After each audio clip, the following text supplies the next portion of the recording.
Nous traversons depuis bientôt 1 an une crise sanitaire sans précédent, impactant nos vies professionnelles et nos libertés de façon considérable.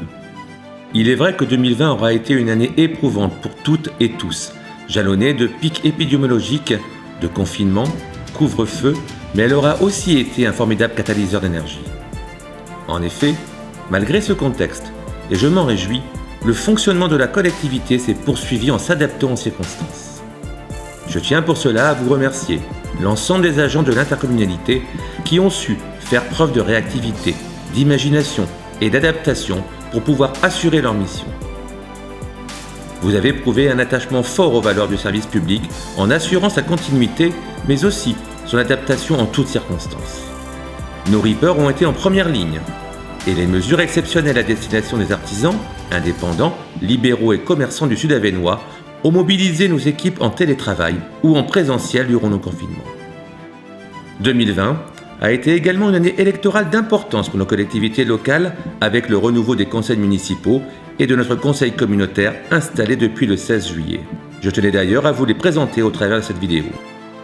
C'est aujourd'hui en tant que président de la communauté de communes Sud-Avesnois que je m'adresse à l'ensemble d'entre vous, forces vives, agents de nos collectivités, élus et à l'ensemble des habitants des 12 communes que compose la communauté de communes. 2021 doit être l'année de la poursuite de nos projets et de notre développement. Le déploiement de la fibre, le PIG Habiter Mieux, le soutien aux entreprises dans leur investissement, le renouvellement du contrat territoire lecture et du contrat d'éducation artistique et j'en passe.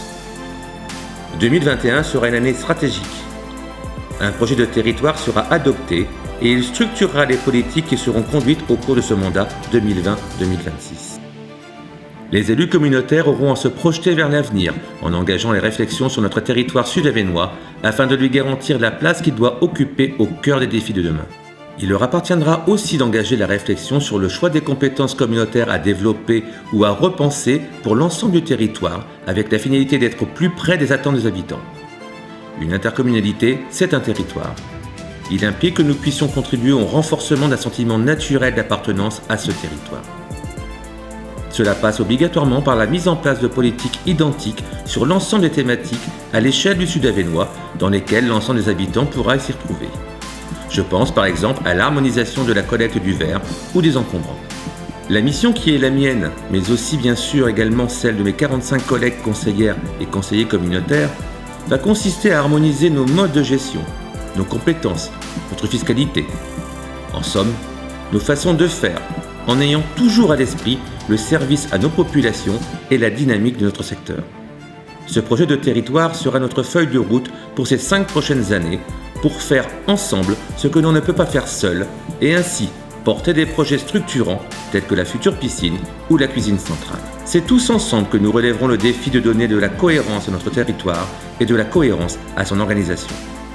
Je fais le vœu que 2021 soit une année plus apaisée pour notre pays, qu'elle soit l'accomplissement de tous vos souhaits, de santé, de succès les plus sincères et les plus chaleureux, et surtout des vœux de confiance, de courage et d'énergie. Prenez soin de vous et prenez soin de ceux qui vous sont chers.